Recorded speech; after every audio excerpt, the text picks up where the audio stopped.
I think that's where some of the tension came from. My life was heading in a new direction, and while I was still the same person at heart, I could feel that the dynamic between Lex and me wasn't the same anymore.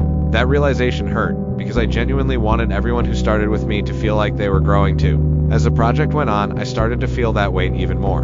Early on, Lex raised concerns about how payments were handled. She was hired as a freelancer, which meant she was responsible for her own taxes and paperwork, and I explained that to her clearly. But then she brought it up publicly in front of others.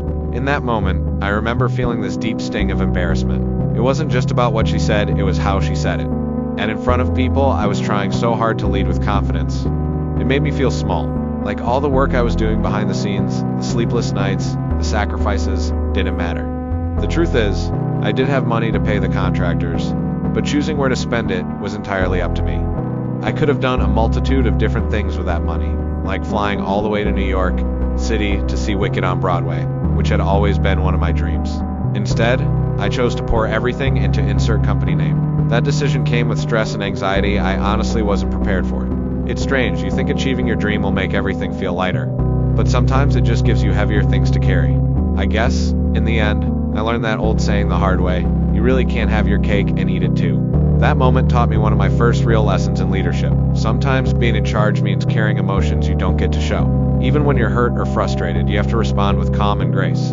I didn't always succeed at that, but I learned. As time went on, Lex began giving input on things that were outside her role, like design and model choices. I know she meant well, but it slowly felt like I was losing control of my own vision. Every comment made me second-guess myself.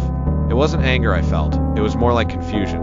I started wondering, am I being too controlling, or am I just trying to protect something I built from nothing? And that's when it hit me. Leadership isn't about controlling people, it's about setting boundaries and trusting your instincts. There were also moments where the atmosphere within the group started to change. Lex sometimes voiced frustrations about others, and it created this quiet tension that I didn't really know how to fix. I'd read certain messages or hear certain things, and I'd just feel this knot in my chest, wondering, how did we get here? I wanted everyone to feel inspired and connected, not distant or divided.